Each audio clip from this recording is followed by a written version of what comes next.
بسم الله الرحمن الرحيم، والصلاة والسلام على أشرف المرسلين سيدنا محمد وعلى آله وصحبه وسلم.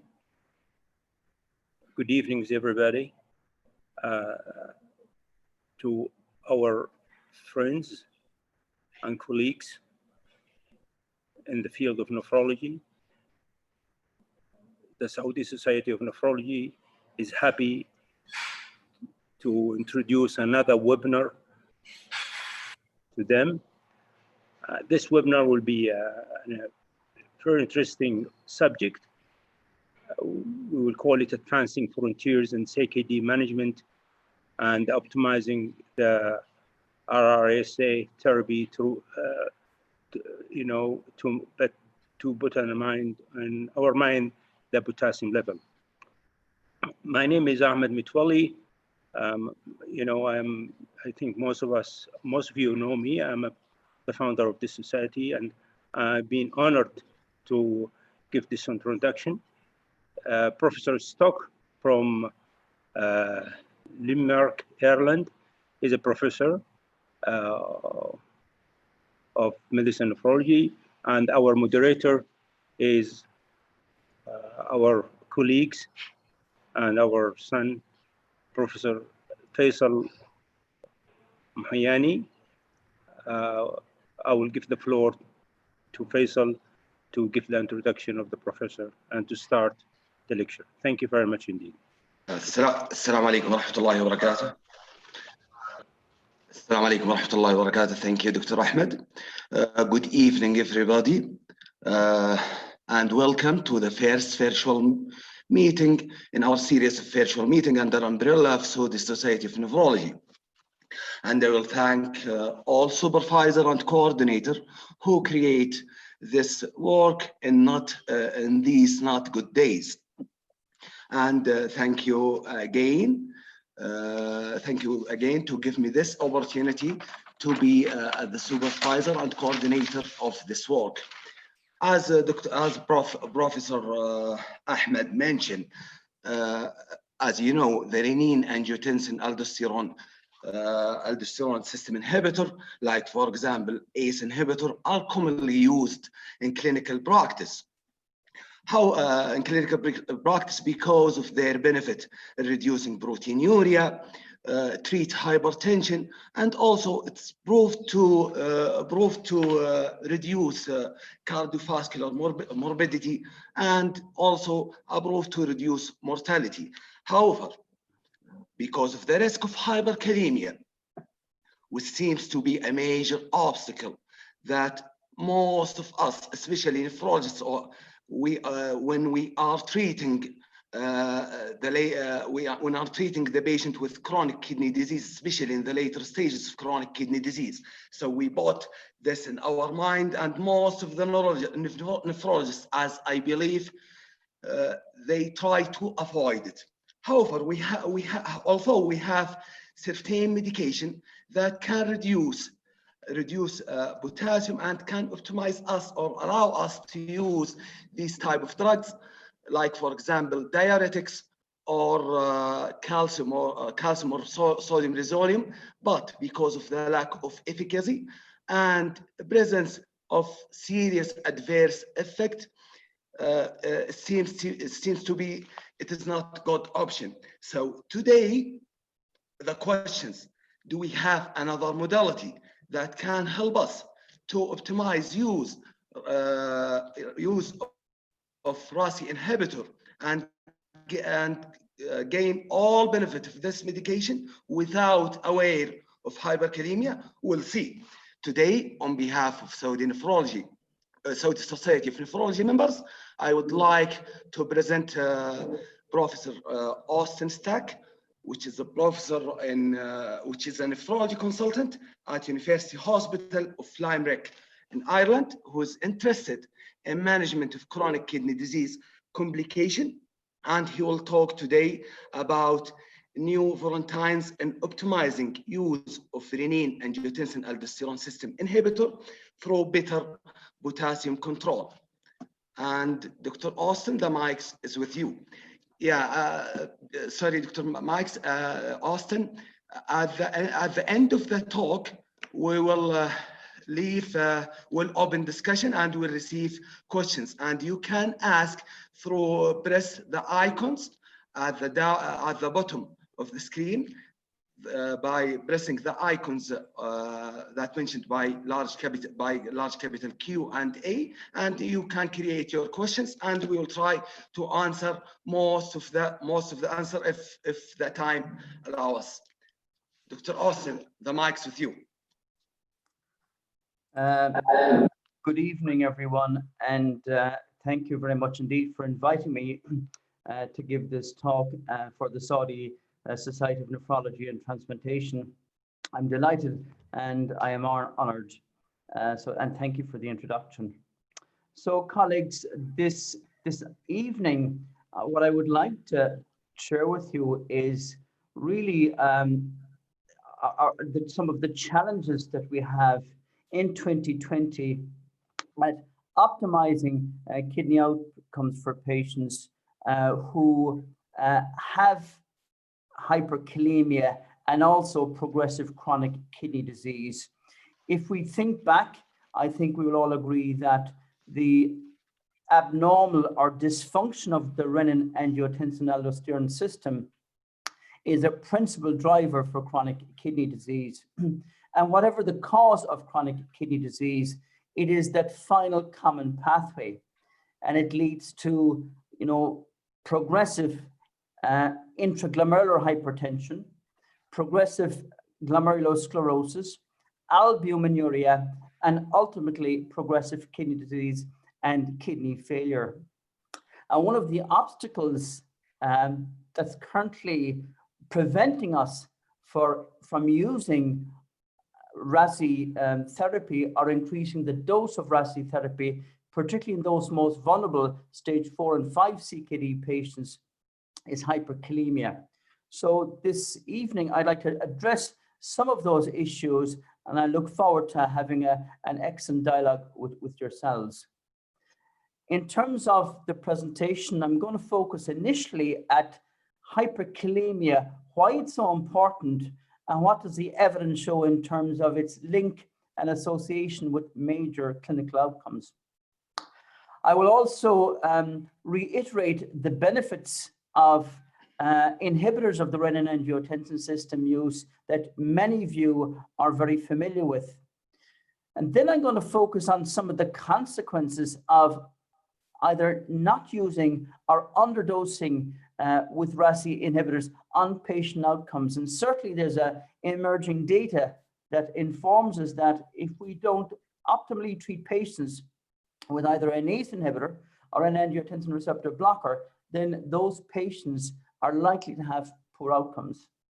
And finally, we'll talk about some of the barriers to RASI use. And then in the latter part, I will focus on novel mechanisms to manage hyperkalemia and so that we can enable greater use and optimization of RASI dose in patients with advanced kidney disease. So many of you will be aware that as kidney function declines, that there's a greater propensity for hyperkalemia. And if you look at population-based studies, and if you stratify them by GFR, with progressive chronic kidney disease, the curve moves to the right. So you have a greater proportion of individuals with hyperkalemia and with serum potassium values in that higher range. If we choose, for example, a threshold potassium of 5.5, we can see that the lower the GFR, the greater the likelihood or the burden of hyperkalemia. And this is data from the CKD Prognosis Consortium, which shows almost a linear relationship between worsening kidney function and the prevalence of hyperkalemia. If you look at the health system where you and I work, there is definitely a very strong relationship between worsening kidney disease, worsening stage of CKD, and the burden of hyperkalemia. This is data here from the Irish healthcare system, which we just presented at the recent EDTA meeting that was held virtually in June. And it demonstrates that as your GFR declines, the prevalence of hyperkalemia increases. And just to point out, for example, in patients with CKD stage 4, the prevalence is about 30%.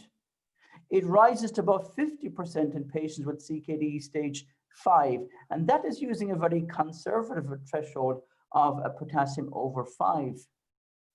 If we're more restrictive in our definition of hyperkalemia and use 5.5, we see a very similar pattern, even though the magnitude or the prevalence is somewhat lower.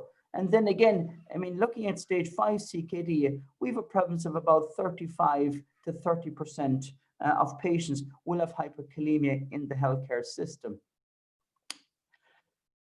If you look at clinics where patients come and get managed by nephrologists like you and me, there is again very strong data that the prevalence or the frequency of hyperkalemia is quite substantial. Whether you look at mild, moderate, or severe hyperkalemia, you can see with worsening stages CKD, the prevalence increases. This is very nice data from an Italian group that analyzed data from over 2,500 individuals that they've been prospectively following at their clinic. And look what happens about a year later when they come back to clinic. You're seeing almost an identical pattern of hyperkalemia. With worsening kidney function, the burden of either mild, moderate, or severe hyperkalemia increases. There is now quite strong evidence, certainly from an epidemiological perspective, on the association of serum potassium and mortality. And what we now know, as you can see in this graphic, that the relationship is not linear, it is U-shaped. And that means the higher the serum potassium, the greater the risk of death, and the lower the serum potassium, also the higher risk of death. And it's quite a U-shaped correlation. It tells us that both hyperkalemia and hypokalemia are not good for patients, and really draws us to focus on what should be the desired normal range. And importantly, for patients with CKD, it looks like the risk of hyperkalemia on death is far greater than individuals in the general population. And so if we look at this graphic, and I think it's important to spend a couple of minutes on this, when we look at the risk of death associated with different levels of hyperkalemia, if you go from normal kalemia to severe hyperkalemia, you will see an increasing trend of mortality. We see it across all stages of CKD, from stage 3 to stage 5. But I'd like to draw your attention to the fact that if you look at stage 5, the magnitude of difference between mortality in the normal range to the severe hyperkalemia, it's about a 3-fold difference. Whereas in stage 3, the difference is about 15-fold. And that would suggest that the impact of hyperkalemia on mortality is far worse for patients with mild kidney impairment versus those with advanced or severe kidney disease. So in our meta-analysis, which we presented a couple of years ago at the European Renal Association, where we analyzed data on several 100,000 patients who had serum potassium levels measured and had the outcome of mortality. And what we wanted to do was analyze the association between serum potassium and death in patients on dialysis and those who are not on dialysis, the so-called non-dialysis CKD patients. And if you look at the green graphic here, the green bars here, you can see there's a somewhat of a U-shaped association for those on dialysis. In other words, high potassium is not good and low potassium is not good. But if you look then at the red bars and the red graphic, you will see that the magnitude of the risk is far greater. It's at least 1.77 times greater for patients with hyperkalemia, and it's almost 4 times greater for patients with hypokalemia. In other words, there's a risk difference or a differential risk, which implies that having a high potassium is much worse for patients with mild CKD versus those on renal replacement therapy. Switching gears slightly, just to focus our minds again back on the renin-angiotensin-aldosterone system. So many of you will remember from your medical school days that the renin-angiotensin system plays a huge role in glomerular filtration, renal perfusion. However, there is a maladaptive component that happens over time such that unregulated or dysregulated activity of the renin-angiotensin system leads to progressive glomerular injury. And in this little schematic here, as many of you will know, it's that increase in intraglomerular pressure that's mediated by that excess vasoconstriction by angiotensin II that causes progressive intraglomerular hypertension, progressive pressure, and ultimately proteinuria. This is what we want to prevent. And our colleagues 30 years ago did sentinel work in terms of evaluating the efficacy of the ACE inhibitors and the angiotensin receptor blockers in their ability to control blood pressure, improve heart health, improve kidney health, and prevent worsening kidney function. So we know those drugs, or these drugs, are beneficial. Indeed, just to remind ourselves, we are very familiar with the landmark trials in diabetes, the ACE inhibitor trials. I remember in 1993, I had just qualified about 2 years, and Edmund Lewis presented his study on type 1 diabetes and found that captopril delayed doubling of the creatinine, and it protected patients from progressive diabetic nephropathy. And this sentinel observation, this sentinel trial was replicated by others, demonstrating the efficacy of the ACE inhibitors to protect against progressive diabetic nephropathy.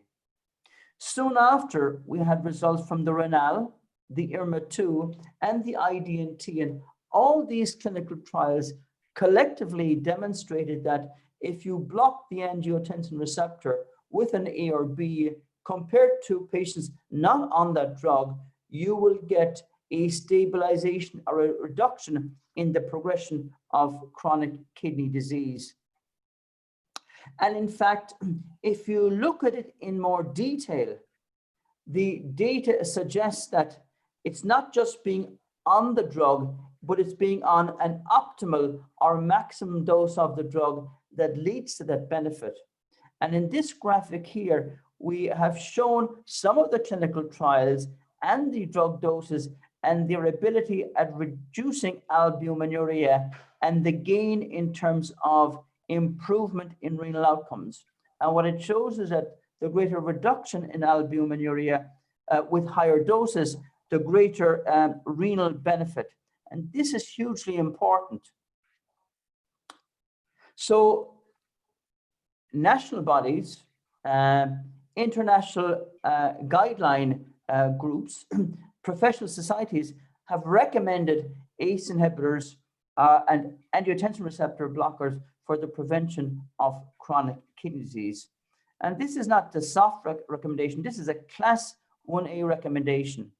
And they advocate that these patients should be on the highest tolerated doses in order to slow the progression of kidney disease, reduce proteinuria, and protect against progressive decline in GFR. Despite those recommendations, and despite the evidence over 20 to 30 years, when we look at the utilization of RASi inhibitor therapies in CKD patients, we see an underutilization of those across all CKD patients, but particularly in those with advanced CKD. And this data from the DOP study, published by Dr. Picot's-Filho just last year, analyzed data from over 5,000 individuals from the CKDOPS cohort. And if you look at Brazil, France, Germany, or the United States, you will see relatively underutilization of ACE or A or B therapy or combination therapy that actually increases or worsens with advancing level of or advancing stage of CKD. So that tells us that we have an issue, we have a problem in managing patients with advanced CKD who should benefit most, we think, from these RASi inhibitor therapies. One big question is, what will happen to patients if we stop their ACE inhibitor or their angiotensin receptor blocker if they have advanced CKD? And this is a question that we all face in our clinic. And sometimes we have patients whose GFR is, down to 25 mils a minute. Their potassium is 5.7. And we say, let's stop the ACE inhibitor or the angiotensin receptor blocker because we can't manage the hyperkalemia. And this study by Keogh et al. Published just this year analyzed the risk associated with discontinuing RASi inhibitors versus not discontinuing in patients with CKD when their GFR fell below 30 mils a minute. It was a fairly large cohort, would follow up for 5 years, and the outcomes they analyzed were quite substantial: mortality, major cardiovascular events, and end-stage kidney disease. And this is what they found. So when they looked at mortality, they found that the incidence of mortality was far greater in individuals who discontinued the drug than who continued. And you can see here the survival curves. No matter what way you look at the data, the survival is worse for patients who discontinued therapy versus those who continued on treatment. The mortality is, as you can see on the screen, the hazard ratio was 1.39, meaning that individuals who discontinued therapy or individuals who had their therapy discontinued had a 39% higher risk of death than those who did not.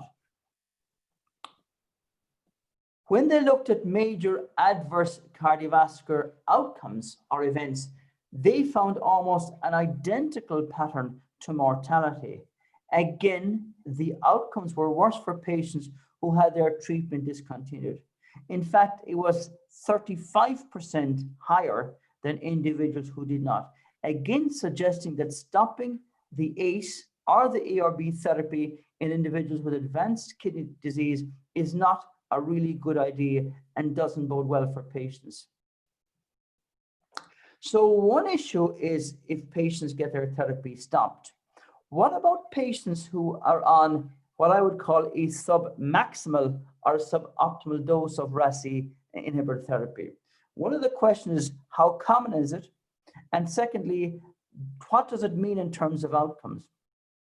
And this is a nice study from Epstein and colleagues from a large healthcare organization in the United States, who looked at the dose of individuals of their RASi drugs, either the ACE, the ARB, after they had died. They looked back retrospectively and found out what dose were they on.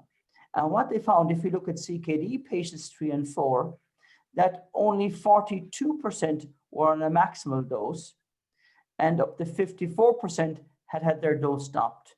Similarly, for heart failure and diabetes, there's a similar pattern. In other words, individuals who die tend to have a lower dose prescribed or a lower maximal dose prescribed of a RAS inhibitor therapy. Similarly, when they analyzed the association of the link between the RASi dose and the risk of death, they found, and I think you will agree with me, across stages of CKD, even among heart failure patients, diabetes, that individuals who had the maximum dose of RASi therapy had the lowest mortality. Those who had a submaximal dose, again, had a higher mortality, and the mortality was highest among individuals who had their treatment discontinued. Again, this would fuel the argument that to really get the best outcomes in terms of mortality, that individuals, certainly in the CKD program, should be on a maximum dose of therapy versus a sub-maximal dose of therapy. So the construct of this lecture this evening is, can we optimize RASI therapy by improving potassium control? And as somebody said a number of years ago, yes, we can. So I do think the time has come in 2020 when we have new novel medications that can allow effective control, allowing us or enabling us to maximize or optimize the dose of inhibitors of the renin-angiotensin system. So I'm going to focus on two of those new drugs in the next few slides. And the first drug is called patiromer. The actual name is patiromer sorbitix calcium. And this is a non-absorbed cation exchange polymer. It's indicated for the treatment of hyperkalemia. It's given orally. It binds potassium in the colon, and it exchanges potassium for calcium. It's designed to be fully ionized at the physiological pH of the colon. And it has been tested in at least 2 clinical trials, phase 2 trials, in terms of the efficacy at lowering serum potassium and its safety profile. The first trial, and I won't go into the trials too much, but I think it's important that you have, we have visibility on the trial design and its construct. The first is the OPAL-HK trial, published in the New England Journal a number of years ago. This was a phase 3 clinical trial that tested the efficacy of patiromer in lowering serum potassium in patients with stage 3 or stage 4 CKD who were on RASI therapy and whose serum potassium levels were between 5.1 and 6.5. Now, that's quite a range from mild to moderate to severe hyperkalemia. And the primary outcome for this patient clinical trial was the change in the serum potassium after 4 weeks. This trial had 2 component parts, a phase 1 and phase 2. So in the initial trial, patients were randomized either to patiromer or a placebo.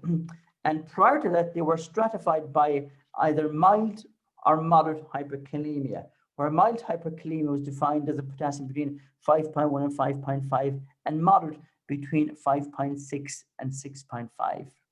The mild hyperkalemia group were treated with a patiromer on a dose of 4.2 grams twice daily, where the moderate to severe group got a higher dose at 8.4 grams twice daily. And they were followed for 4 weeks, and their serum potassium levels were then measured. The second part of the trial was equally interesting in that individuals who were originally moderate to severe hyperkalemic and then who had a good response were subsequently randomized to either continuing the patiromer or being randomized to placebo. In other words, it assessed the sustainability of patiromer in keeping the potassium at a normal level. And for that phase 2 trial, the primary endpoint was at week 4. Again, the change in serum potassium, and there were secondary endpoints at week 8 in terms of the proportion who had good potassium control and the proportion who remained on a RASI inhibitor therapy. So this is the efficacy component of the trial. And as you can see, going from left to right, after the initial 4 weeks, individuals randomized to a patiromer therapy, the overall group, irrespective of their potassium level, the average fall in serum potassium was about 1 millimole per liter. The reduction in serum potassium was far greater in those with moderate to severe hyperkalemia than those with mild, which I'll show you in a few minutes.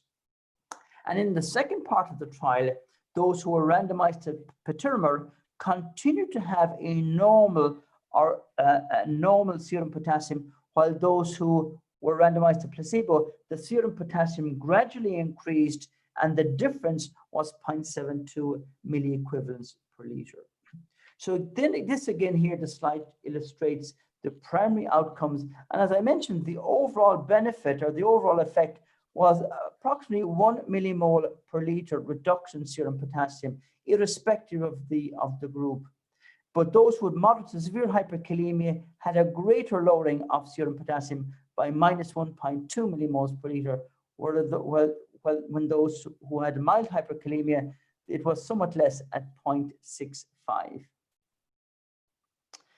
Interestingly and importantly, those individuals, those patients who were unable to stay on the RASI therapy because of normalization of serum potassium, there was quite a big differential between the patiromer arm and the placebo arm.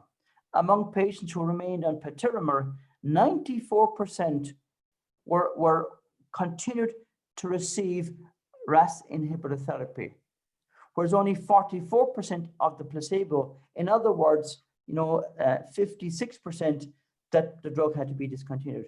Similarly, only 16% of the patiromer arm required any adjustment in RASI therapy, where 62% of the placebo arm.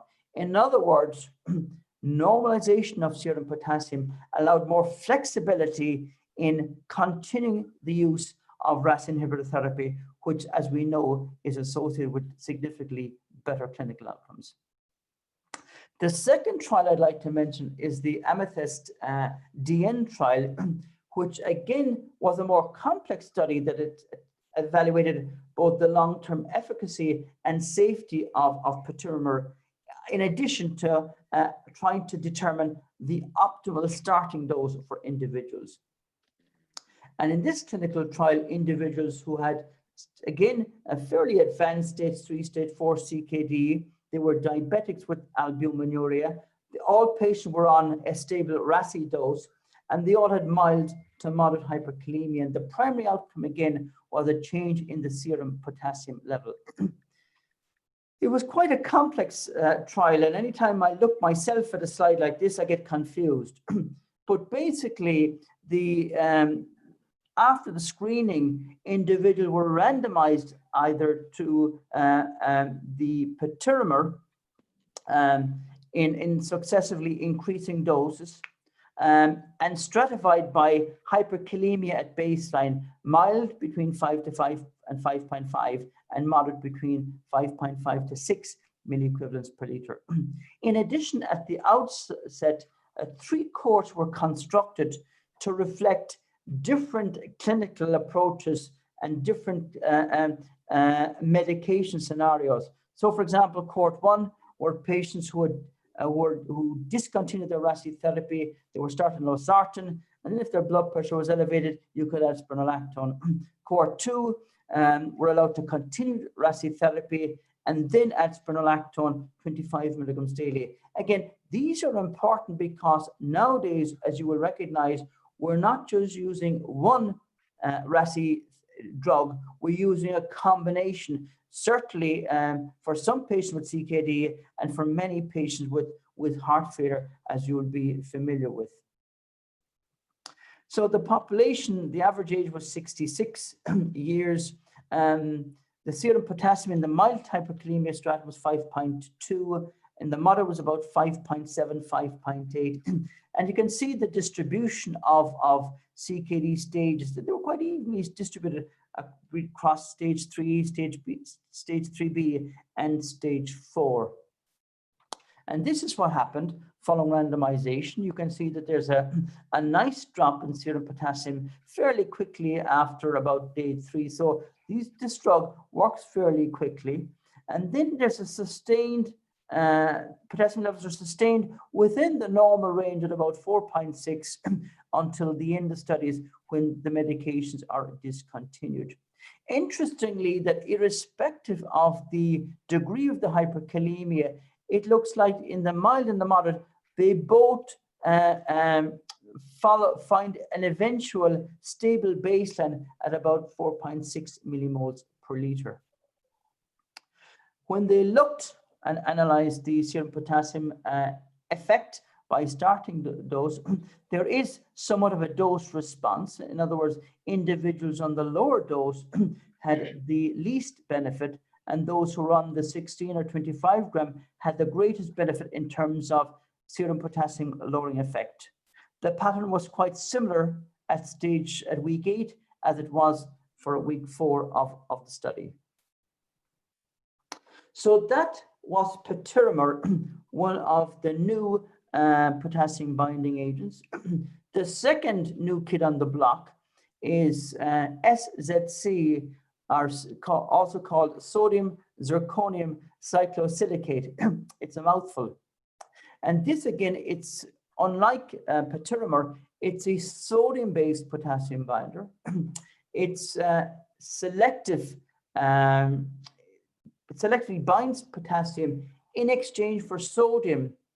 And unlike patiromer, the sodium zirconium cyclosilicate works along the entire GI tract.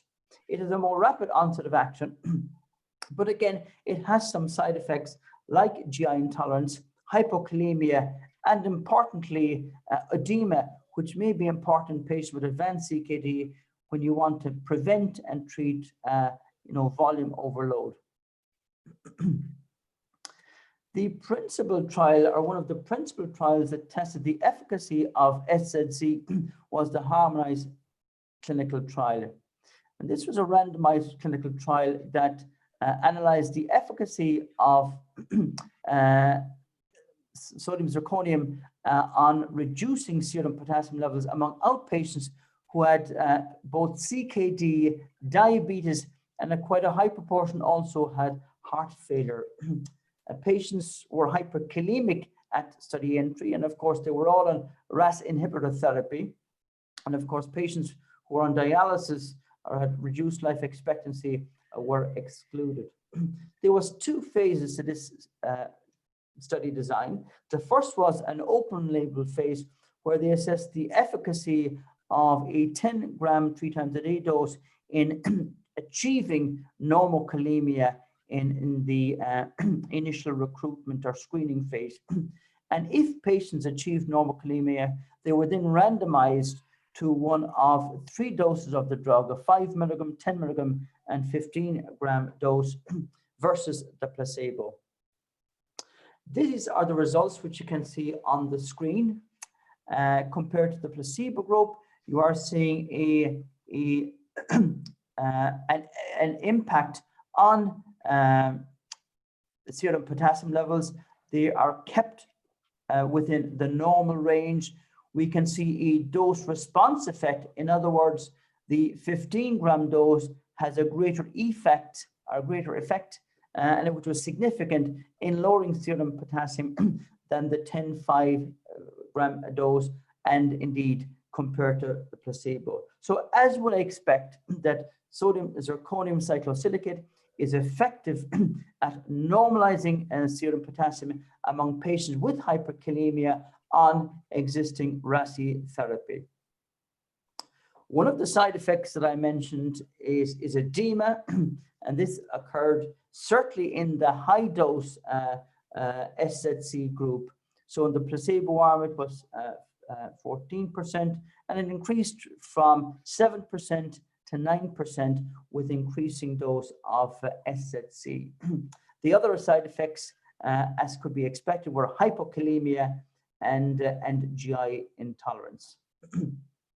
And in the longer follow-up phase, there's good evidence now that SZC is effective at normalizing serum potassium and keeping it within the normal range for a prolonged period of time. And this is the 12-month phase 3 study, which you can see on your screen. So one thing, of course, one of the challenges, what happens in clinical trials may not be replicated in the big bad world, in the real world. And at the moment, we don't have a lot of data with regard to these new drugs, both patiromer and SZC. And this is just a very recent publication by Koveski and colleagues who looked at a very large healthcare organization, the VA database in the United States. And it put it, at least, even though the numbers are small, it does suggest that patients who are treated with this drug, that they get a significant lowering of potassium, either at 1 month or 3 months post treatment. And you can see the delta change, again, it's very like the clinical trials, about 1 millimole per liter. So the big question is what's next? So we now have 2 new novel potassium lowering agents. We have small clinical trials that have tested their efficacy and their safety over fairly short periods of time. And what they've shown to us is, number one, that they can significantly lower serum potassium. They can keep it within the normal range. They appear to allow and enable a higher dose, and in many cases, an optimal dose of RAS inhibitor therapy, but we don't have all the evidence next at the moment in terms of their clinical use and their efficacy in clinical populations. So in terms of where we're going, I think it's important to really look at their use in clinical practice.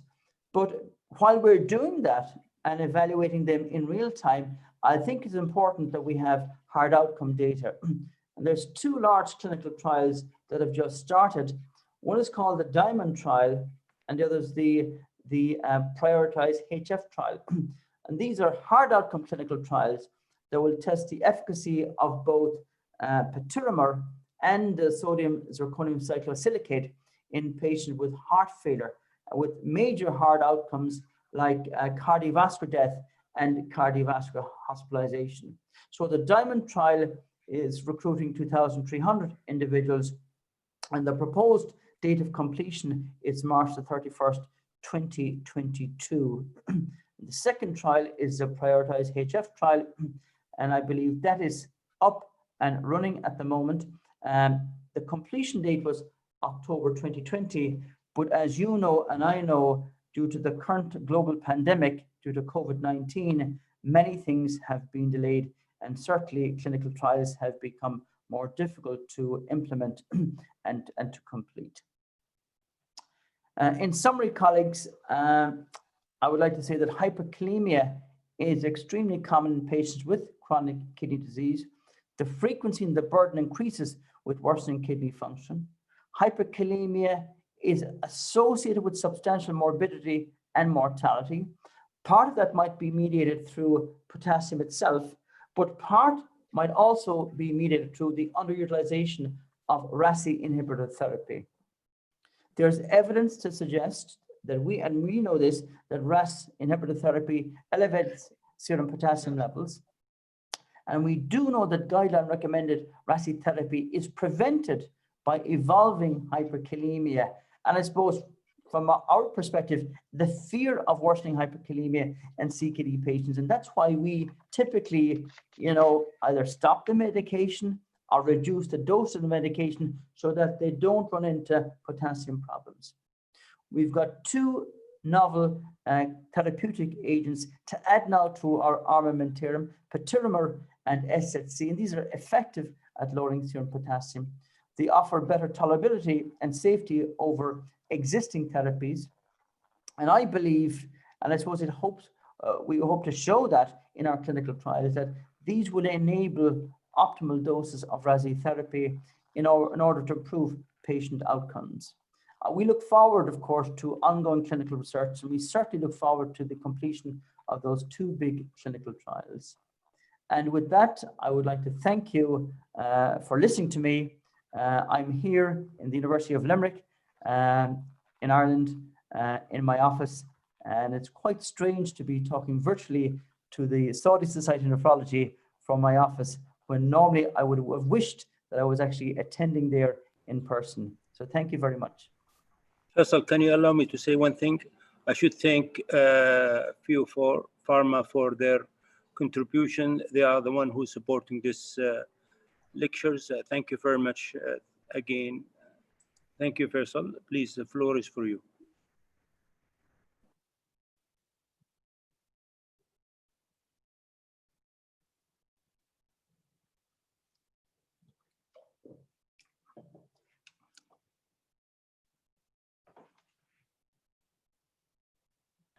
فيصل افتح الصوت. Thank you very much, Austin, for this nice and informative presentation. And we gain from this lecture that we can maximize use of RAS inhibitor since we have this novel GI exchanger. So now I will, if you don't mind. فيصل فيصل الصوت عندك مشوش وبعيد شوي، قرب لما المايك.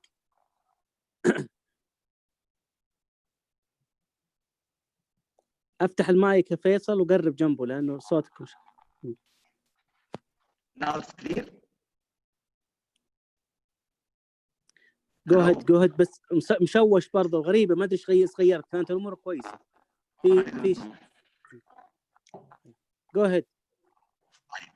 So thank you, Professor Austin, for this nice presentation. So we gain from this lecture that we can use, we can maximize use of RAS inhibitor, and we can gain all benefit of using RAS inhibitor since this introduction of these novel drugs. So only the questions regarding these new drugs.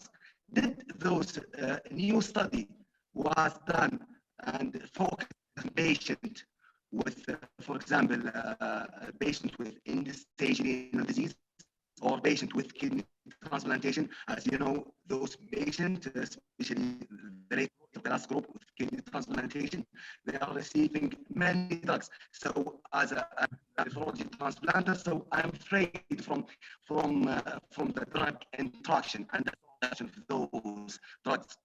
In addition to that, I knew that these drugs can cause hypomagnesemia, and hypomagnesemia itself can be induced by the calcium inhibitor, and you know the complication of low magnesium. Thank you, Fazal.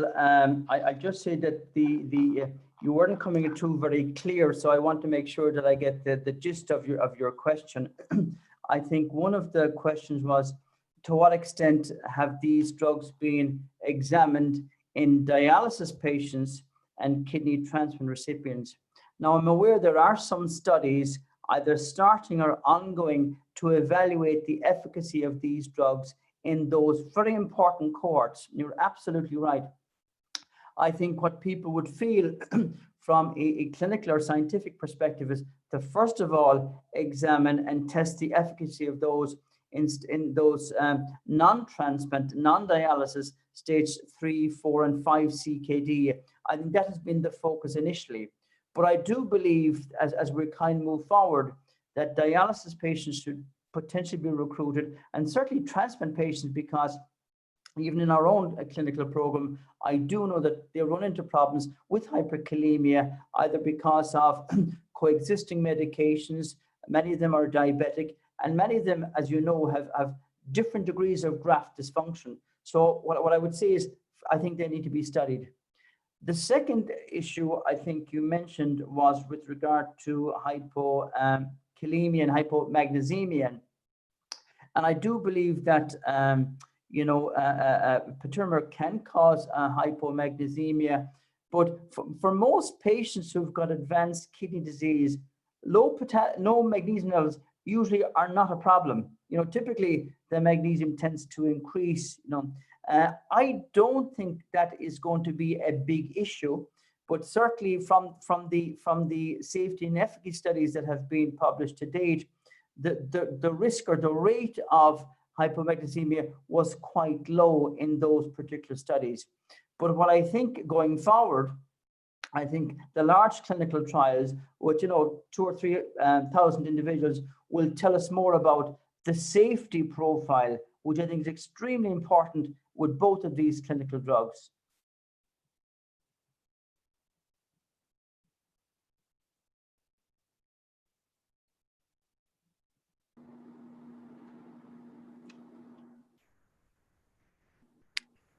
Austin, I received a nice questions from Dr. Abdul Ghandi. So he's asking about the long-term consequence of using batteromer, since as you mentioned about batteromer, it will exchange calcium for potassium. So is it associated with increased risk of chronic calcium risk profile? we're supposed to check the calcium level, and is there any major adverse regarding the cardiac and cerebrovascular event? Yeah. Could I ask you, Fazal, the reception is not great in your microphone. I can't really hear that question well. I apologize. Now, I don't know, maybe one of your other colleagues might. We'll try to help.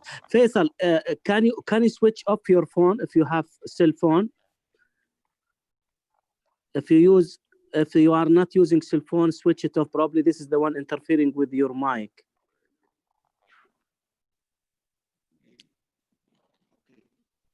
I think now it's solved. There is a problem with your mic, definitely, with no doubt. We cannot hear you very well.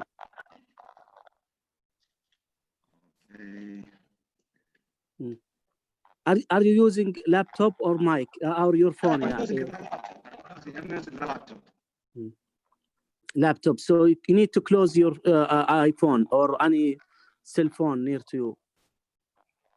Switch it off. Okay. Now. Maybe better. So only regarding the chronic use of body rumor, is it increased risk of cardiac and cerebrovascular event, since it may increase level of hypercalcemia, and if it's associated with hypercalcemia, should we supposed to check the coronary calcium risk profile? These questions I get it from Dr. Abdullah Ghandi. Fazil, I was able to make that out, so you're making a great effort, even though the microphone is an issue. So I think the question revolves around issues of hypercalcemia with the use of these agents. And to my knowledge, calcium problems are not an issue. So I don't think there's any major disturbance in serum calcium levels. The only electrolytes that are affected with these agents from the studies presented and published to date are potassium, so it can cause hypokalemia, and magnesium, hypomagnesemia. I don't believe it affects the serum calcium levels per se, but like that's the data we have from both the OPAL HK and the harmonized clinical studies. But again, I think going forward, you're absolutely right.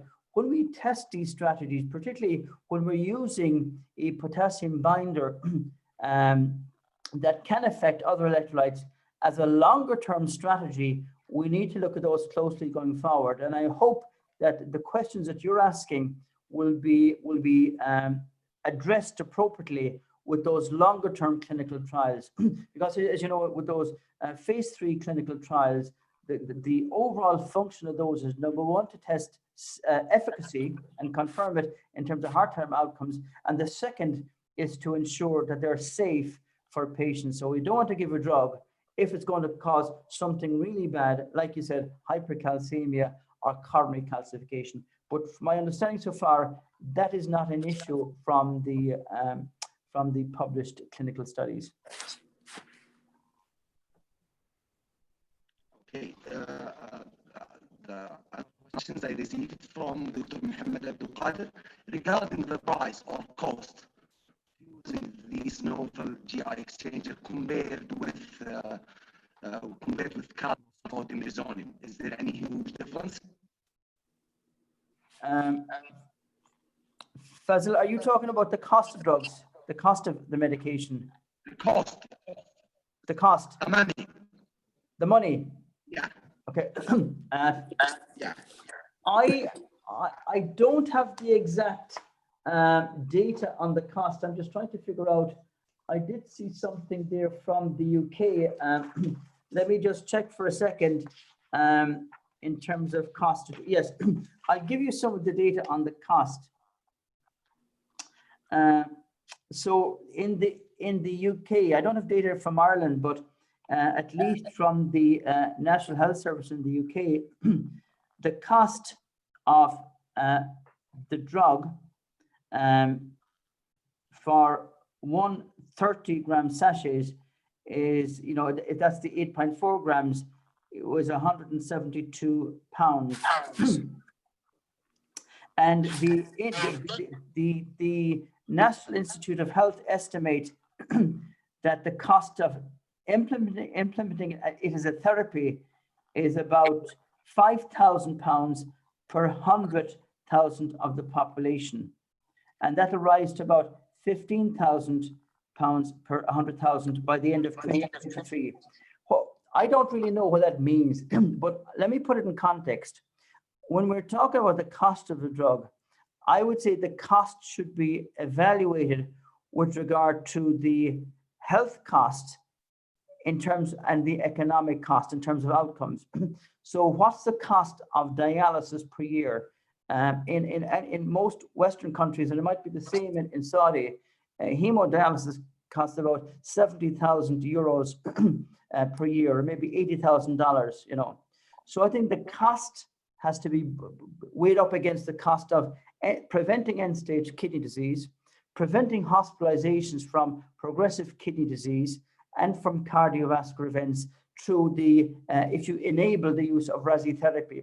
So I think it's hard to kind of make a full evaluation of the relative cost effectiveness of the drug at this time point.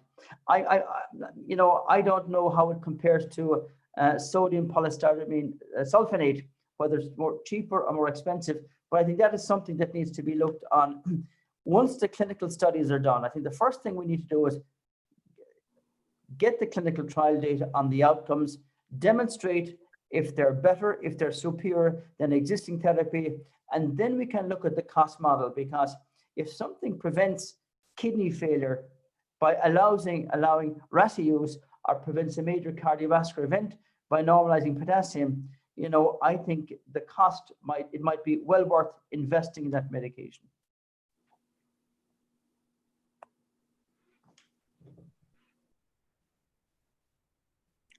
Thank you again. And I believe this is one of the last questions. Regarding zirconium, as you mentioned, it will increase the sodium load. So, and no, there are many patients with chronic kidney disease that may be related to heart problem or may be related to liver disease. So, is there any contraindication to use this type of drugs in those types of population? Yeah, Fazil, thank your colleague for that question. That's a really important question, and I don't have all the answers at the moment. Again, I think we need some of the longer, you know, clinical trial data with the bigger trials. But you're absolutely right that of those agents, you know, SZC tends to cause edema and maybe predisposing patients to volume overload, unlike patiromer, which does not cause edema. So in patients, for example, who've got heart failure, or patients with advanced CKD with progressive overload, the decision would need to be made, well, if you're going to put a patient on those drugs, do you need to up the dose of diuretic as well, or do you need to start them on a diuretic?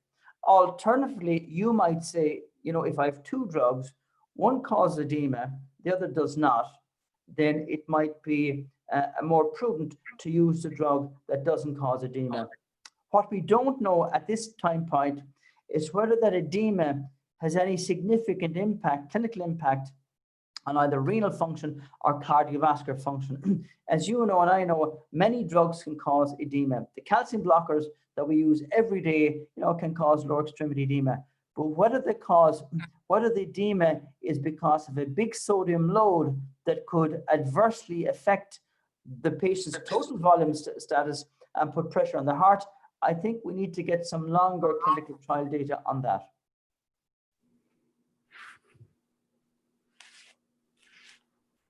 Thank you very much. Thank you very much. And thank you again to the Society of Nephrology members to organize this valuable